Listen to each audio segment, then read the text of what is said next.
आज का प्रश्न है कि सच्चा गुरु कौन है।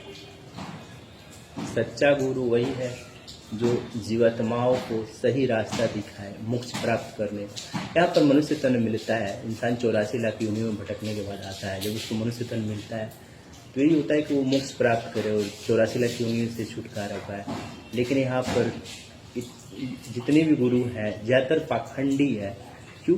कहीं ना कहीं से पाखंड को जोड़ते हैं। हाँ, 50% कहोगे सही है, मांस छुड़ा देते हैं, शराब छुड़ा देते हैं, व्यभिचार छुड़ा देते हैं, लेकिन पाखंड नहीं छुड़ाते हैं। मूर्ति को पुजवाएंगे आपसे, व्रत रखवाएंगे, कहेंगे ये व्रत करो, एकादशी का व्रत करो, ये करो, मतलब कहीं ना कहीं से वो जो हवन कराएंगे सब कहीं ना कहीं से पाखंड को जोड़े रहेंगे।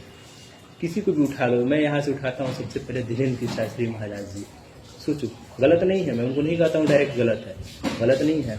जो उनको ज्ञान मिलता है उनके गुरुवर द्वारा, उनके गुरुवर जो है जिसका नाम लेते हैं सन्यासी बाबा, जिनका नाम लेते हैं दादा गुरु, वो उनका ज्ञान वो जितने भी उनके फैन फॉलोअर्स हैं उनको देते हैं।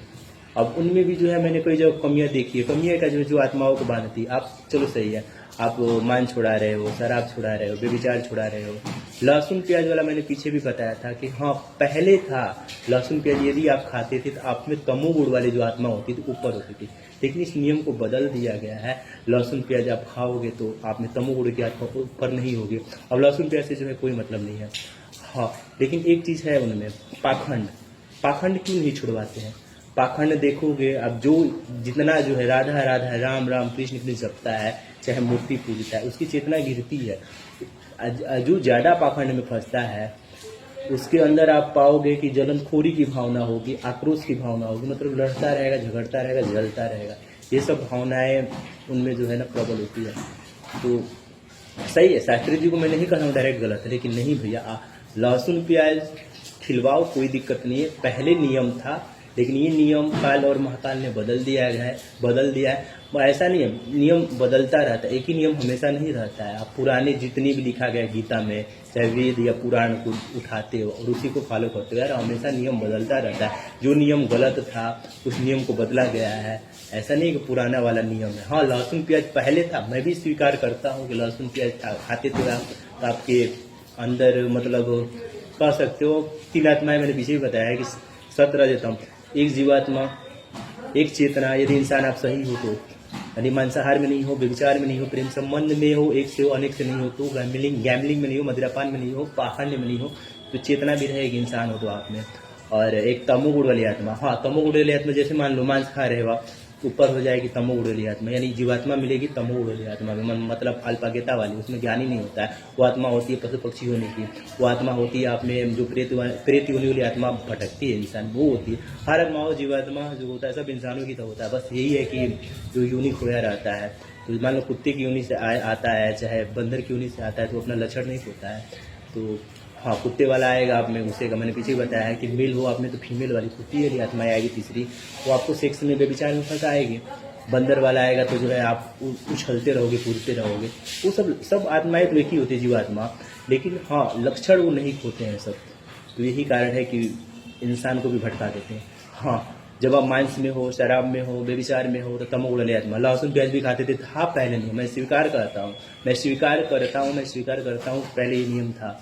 लहसुन प्याज खाते थे तो आप में जो तीसरी आत्मा थी तमोगुण वाली आत्मा, उसमें जीवात्मा मिलती थी, लेकिन नहीं, अब नहीं है, इस नियम को बदल दिया गया। हाँ, खत्म करना है तो आप पाखंड खत्म करो। मैं नहीं कह रहा हूँ डायरेक्ट धीरेन्द्र शास्त्री महाराज जी गलत है, नहीं, सही है, कुछ काम अच्छे हैं, लेकिन इसका मतलब ये नहीं कि आप अपने आप को पूजवाओ। लोग पूज रहे हैं, लोग तो जो लोगों को चमत्कार दिखाओगे तो किसी की भी पूजा करते रहेंगे, आप पूजवाओ नहीं।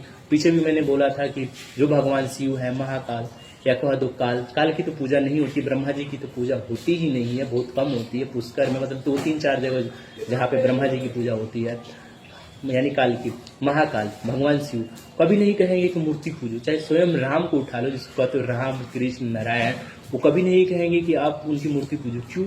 क्योंकि मूर्ति पूजा हमारी चेतना को गिराती है, खत्म करती है। जितना मांस गिराता है ना इंसान की चेतना को, उतना ही मूर्ति पूजा गिराता है, आपकी चेतना को खत्म करता है। आप में जलनखोरी की भावना भरेगा, आप में आक्रोश की भावना भरेगा, तो आप क्या करोगे? झगड़ोगे, लड़ोगे, या जो है इतना आक्रोश की भावना प्रबल हो जाती है तो कभी कभी मन करते किसी की हत्या भी कर देती है। ये आती है आप ये भावनाएं आप में जन्म लेती है या कह सकते हो पैदा होती है, आती है पाखंड के कारण। तो मूर्ति पूजा, ये जो रियल भगवान है जिनका सहारा लेते हैं ये लोग, मैं देखा हूँ। अब ये गलत है कि सही है, अब इसके बारे में भी मैंने डिस्कस किया है।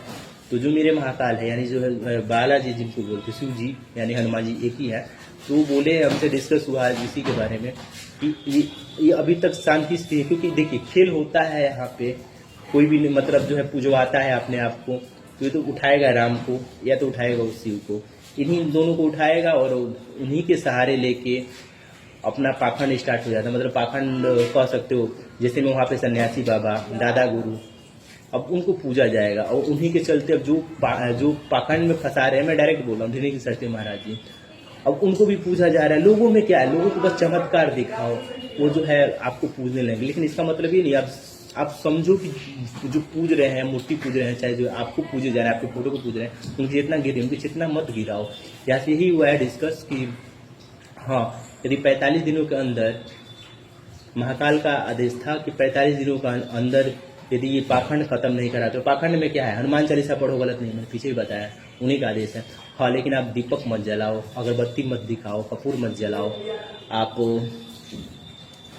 कपूर मत, दीपक मत जलाओ, कपूर हवन मत करो, ये सब छोड़ो, क्योंकि ये सब इंसान की चेतना को गिराती है, खत्म करती है, ये सब छोड़ना है। और रही बात अपने आप को मत पूजवाओ, जिसका सहारा लेते हो कि राम या कृष्ण या जो है भगवान शिव, नहीं कहेंगे मूर्ति पूजो, मूर्ति पूजो आपसे कभी पूजवाएंगे नहीं अपने आप को। क्यों पूजवाएंगे, जब इंसान की चेतना गिराती है, खत्म करती है, तो क्यों पूजवाएंगे। रही बात यहाँ पर सन्यासी बाबा, दादा गुरु, उनको भी जो है समझाया गया, ऐसा नहीं है, उनको भी समझाया गया, बात तो होती नहीं थी, वो भी तरसते थे हनुमान जी से बात करने के लिए, वो लोग भी तरसते थे। लेकिन हम मेरे वजह से कह सकते हो कि उनसे भी जो है कनेक्शन जुड़ गया, बातचीत होने लगा। तो यही है कि डिस्कस किया गया 45 दिन के अंदर खत्म कर, 45 दिन के अंदर जो है पाखंड खत्म करवाओ। मतलब जो पूजा जो पूजवाते हो, मूर्ति पूजा, ये सब बंद कराओ। नहीं बंद करवाएंगे तो उन पर भी एक्शन लिया जाएगा। कुछ नहीं करना है, भगवान शिव को चाहे काल को कुछ करना नहीं है, बस नियम बदल देना है। नियम बदलेगा तो ये सब फंसे जाएंगे, बुरी तरह से इसमें फंस जाएंगे। तो यही है मूर्ति पूजा।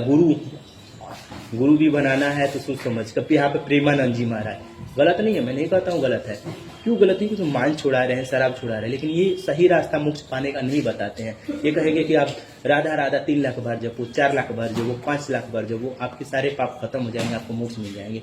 ये क्यों नहीं कहते कि सत्कर्म करो। एक ही ऑप्शन है आपके पाप को खत्म करने का, वो है सत्कर्म। वो भी बेजुबानों के लिए करोगे तब आपको काल और महाकाल के हिस्से से पुण्य मिलेगा, वही पुण्य आपके पाप को खत्म कर देगा। आप सत्कर्म करके देखो बेजुबानों के लिए, लेकिन निस्वार्थ भाव से सत्कर्म होना चाहिए। ये भी नहीं कि आप कुत्ते को खिला रहे हो, बंदर को खिला रहे हो, वीडियो बना रहे हो, आप अपनी पॉपुलैरिटी बढ़ाने के लिए वीडियो बना रहे हो, तो भैया यहाँ पे तो आप पुण्य नहीं पाओगे। हाँ, निस्वार्थ भाव से यदि करोगे तो आपको पुण्य मिलेगा काल और महाकाल के खाते से, और यही पुण्य आपके सारे पाप को खत्म कर देगा। फिर देखो आपको मोक्ष मिल रहा है कि नहीं। मोक्ष मिलने के लिए मैंने भी बताया कि सही रास्ता है, सबसे पहले आपको आपकी खोई हुई चेतना वापस लाओ। उसके लिए जो रूल है विधाता का, जो विधि का विधान है, सबसे पहले अंडा, जिसमें इंसान फंसा है।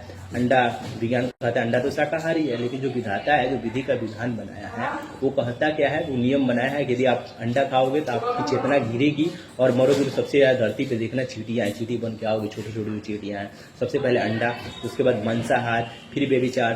प्रेम संबंध एक से है तो सही, अनेक से है तो गलत है। लेकिन आजकल आप देखोगे तो एक से होता ही नहीं है।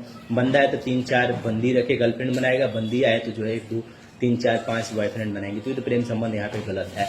एक से है तो सही, अनेक से है तो गलत है। गैम्बलिंग छोड़ो। मदिरापान में शराब भी नहीं है, खैनी भी आता है, गुटखा भी है, सिगरेट भी है, तंबाकू भी है। ये सब छोड़ोगे तो आपकी जो कोई भी चेतना है वापस आ जाएगी। मतलब जीवात्मा जो है मिलेगा चेतना में। चेतना मैंने पीछे भी बताया कि स्वयं राम का ही स्वरूप है। समझो कि हूबहू जो है स्वयं राम ही है। यदि मेल हो तो आप में स्वयं राम ही चेतना है, फीमेल हो आप में स्वयं जो है माता लक्ष्मी आ जाएंगी। यानी हूबहू जो है लक्ष्मी का ही एक स्वरूप आप में एंटर कर जाएगा और वो सत्यता के मार्ग पर आपको लेके जाएगा। हाँ, लेकिन हाँ, इसमें भी मैंने छोड़ दिया बोलना कि पाखंड भी है। मूर्ति पूजना छोड़ो, सही नहीं है, चेतना गिराती है। मूर्ति भी पूजोगे तो आपकी चेतना गिरेगी। आप नहीं विश्वास है तो आप अगरबत्ती दिखाना, कपूर जो है जलाना, देखना अंदर बेचैनी होती है कि नहीं। जब दिखाओगे अगरबत्ती, जब दिखाओगे कपूर, तो आपके अंदर बेचैनी होगी। या नाम जब भी करोगे जो कहते हैं ना 2 लाख बार 3 लाख बार जपो, नाम जब स्टार्ट करो देखो बेचैनी होती है कि नहीं? बेचैनी होती है क्यों? क्योंकि चेतना गिरती है। जहाँ जहाँ आपकी चेतना गिरेगी ना, तहाँ तहाँ आपके अंदर बेचैनी होगी। तो ये कारण है पाखंड का, मतलब आपकी चेतना गिराता है पाखंड। पाखंड भी छोड़ो, पाखंड छोड़ो, ये सब छोड़ोगे तो सेम आप में एक जो मान लो आप मेल हो, तो जो फीमेल वाली आत्मा होगी आप में वो दबेगी, जो तमोगुण वाली आत्मा तीसरी होगी वो दबेगी स्वयं राम, यानी चेतना में स्वयं राम विराजमान हो जाएंगे। आप ऐसा कह सकते हो। फीमेल हो आप, तो जो मेल वाला आत्मा होता है जो ड्रम में डालता है, जो लड़कियों में जो इतना आक्रोश होता है, जो ड्रम में डालता है, गाली देता है, नशा करता है, मेल वाली आत्मा तीसरी होती है, प्रकृति वाली आत्मा, वो दबेगी।